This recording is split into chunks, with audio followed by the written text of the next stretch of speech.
I'm just saying this to reflect, not ask you to believe it, but it changes the way, your way of looking at things. And because so much of meditation is we're doing it from avijja all the time, trying to attain or get or become, trying to become an arahant, trying to get rid of our defilements. I mean, it's still based on this sense of I'm somebody who who's got to be somebody else, like an arahant, or I've got to get rid of these bad habits and kileshas, defilements, in order to get what I want. And I mean, so like the first fetter,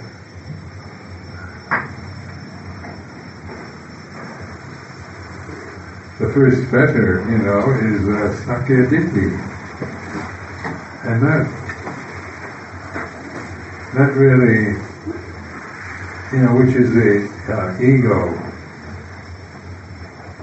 And Sakya Ditti, like the first three fetters are all human-made fetters. It gets stream entry like Sotapanna. If you really look at that structure, the first three, there's 10 fetters, and the first three are all made up by human beings. So like Sakya Ditti, Pilapata Brahmasa Vichikicca, these are not kamachat fetters. These are, human, we make them up, our cultures, our sense of our personality, and identity, and our social conventions, our cultural conditioning, and our thinking process. It's all acquired after you're born through conditioning you, through your parents and your culture and your language. So then you can see the ego forms on this sense of I am this body, I am a male, I'm a man, I'm an American, I'm a this and that, and all these things. There's nothing wrong with these, but we tend to make these our real identity.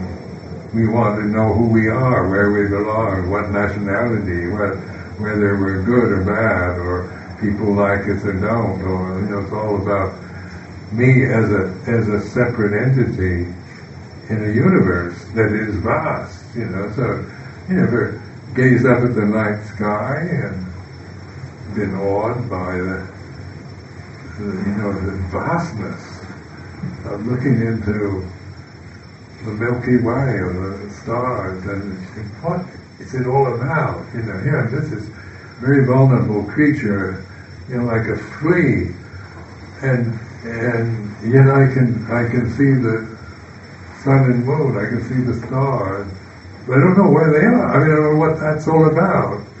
And my life as a flea is like this, survival.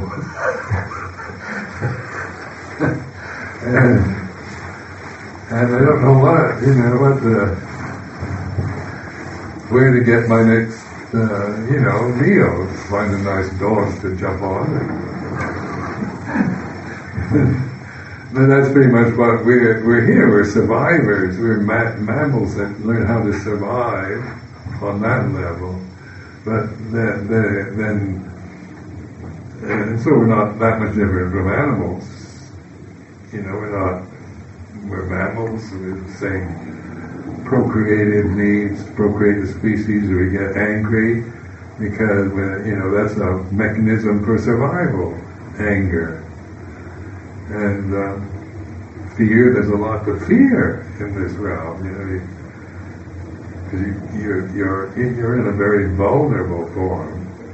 Human form is very easily damaged, and you can be damaged physically and mentally. So this realm is like this, and then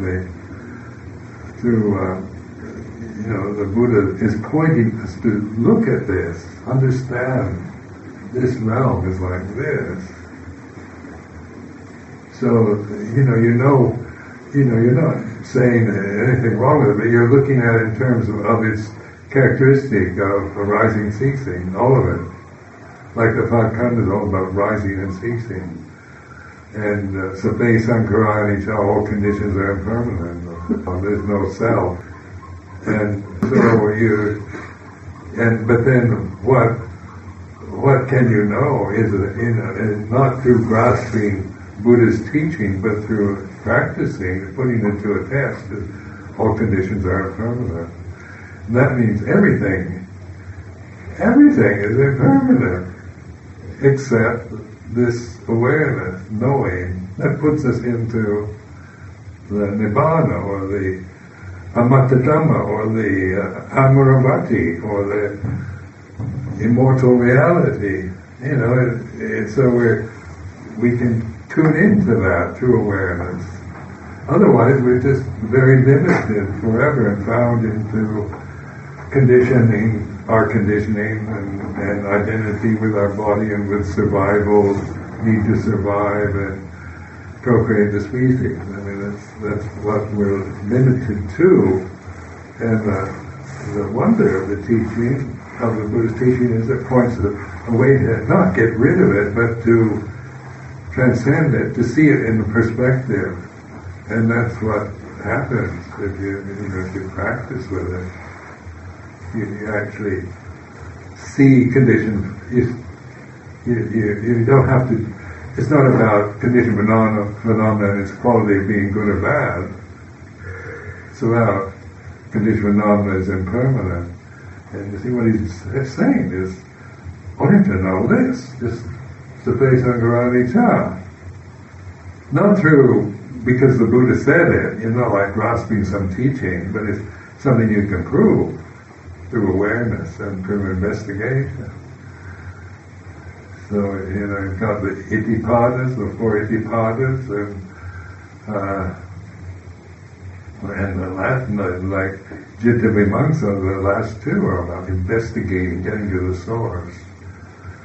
The Vimamsa is getting right into, getting beyond just the limitation of thinking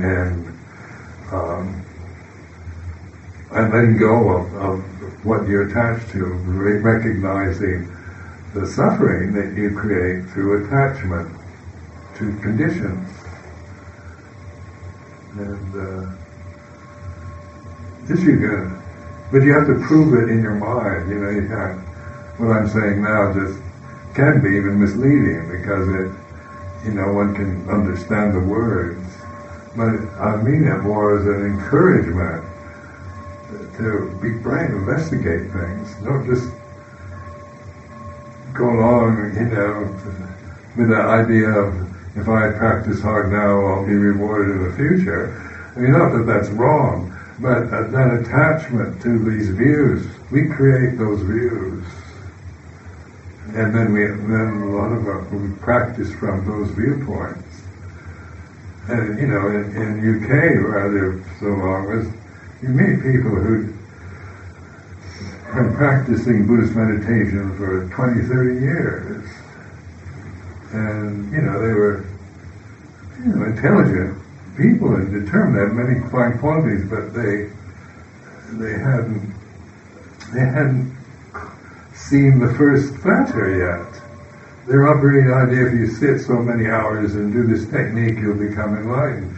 But the basic problem is, I have to do this technique to become enlightened. If that's maybe an assumption or a creation that you start from. But if you're really aware, you begin to see the self. You have to think to become a person. I have to, Kanti Dhammo is, you have to think, I'm Kanti Dhammo to become Kanti Dhammo.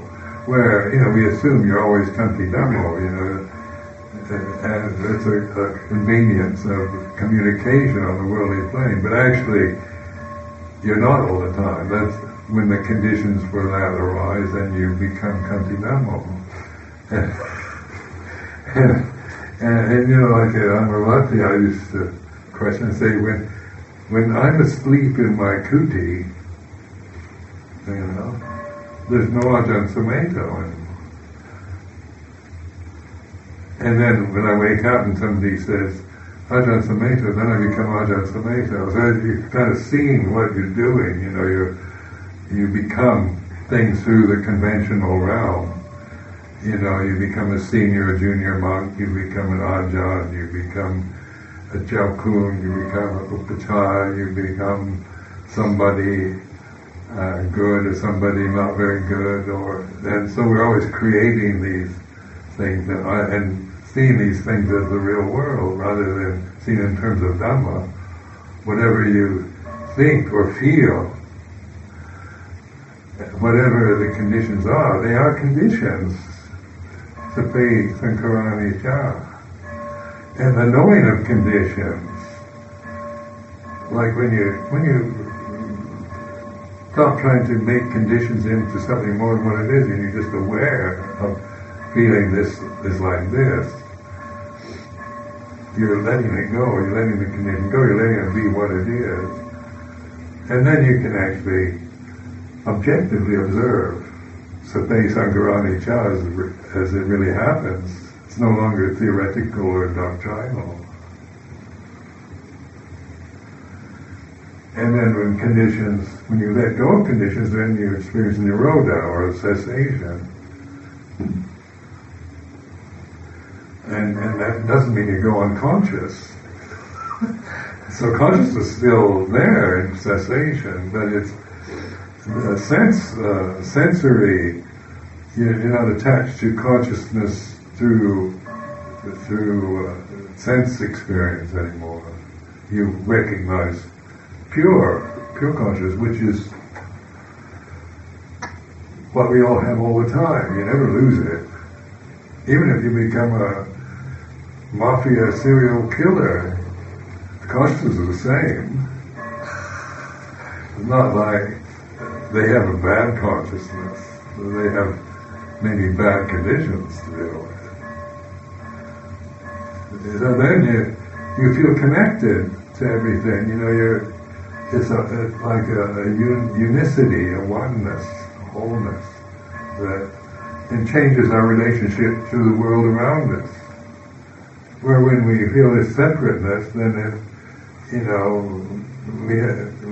we're conditioned to maybe hate a certain group or kill the enemy and the forces of evil and whatnot, because that's what we've been told is right. But in consciousness, evil belongs same as goodness, but it's all impermanent. So it's like the Buddha is pointing at phenomena changing rather than analysis. Why do I get angry, or why do I have this fear? Why am I so frightened, or why do I feel so unhappy, or where we want to analyze ourselves and know why I feel this emotion, and because maybe emotion I think makes me unhappy and I don't want it, and so you go to a psychotherapist for this. Why I want to, I get angry easily. How can I get rid of anger? But in the Buddha's teaching isn't about analysis or narrative. It's about observing the nature of phenomena, and then you're actually putting yourself in touch with that ultimate, with the pure mind, the pure citta, and then you have perspective on the phenomena that you're experiencing, whether it's subtle or coarse, good or bad. But you're not judging it, like it's not about trying to get rid of the evil thoughts or the desires and bad habits. It's about observing that bad habits or whatever there in the present is. If you accept it and let it be what it is, you'll see it changing, and it takes you to nirodha, to cessation. All conditioned phenomena take you to cessation if you allow it. But we tend to be so highly conditioned, we are always trying to manipulate conditioned phenomena to make us feel good, or because of idealism or something that we have, we're attached to. Then that unborn, uncreated, unformed, is that God? You can call it God, or the ultimate self. The words don't really matter that much anymore. But this particular form, like Pali Buddhism, the Buddha, totally refrained from personifying the unborn, uncreated. This is what I found so fascinating, because you can't make an image in your mind. You can't imagine unborn, uncreated, unformed, unconditioned. All you can do is negate form, conditions, and so forth. Unborn. Born. Born is, nothing born dies. Unborn. You just negate the born. And that's the best we can do. Then we say there's an ultimate reality, and we think it's way up there, that we have to get it somehow, rather than just operating from what you're experiencing in the present, like dukkha, physical discomfort, mental anguish, or whatever you're experiencing in this moment, rather than trying to decide whether there's a God or not. And you can actually observe dukkha wherever you are. And then it's not dukkha is impermanent. It's not ultimate reality, but it's a noble truth. And so, the Buddha takes something none of us want. Nobody wants suffering. None of us want to suffer. And make it a noble truth, rather than a nasty fact of life. I mean, before, I thought dukkha is a nasty fact of life. And I remember as a child thinking, if I were God, I wouldn't create suffering. Well, pain, physical pain. If I were God, I'd just create, things that were eternally beautiful and happy. That's like a child's mind. If God created everything, why did He create the devil? Why did He create pain and sickness and old age and all the things we don't like, we don't want? And this is the mind of a skeptic.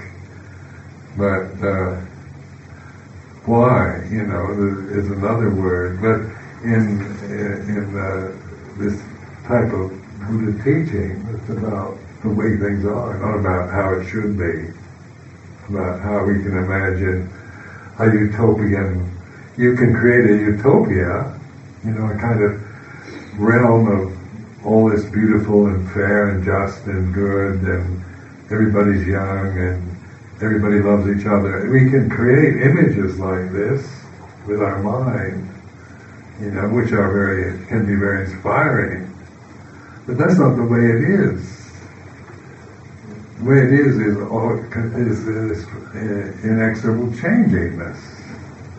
They're always moving, sitting, standing, walking, lying down, breathing, inhaling, exhaling, and then, feeling vigorous and feeling weak and tired, and we have to eat, and we have to defecate, and we have to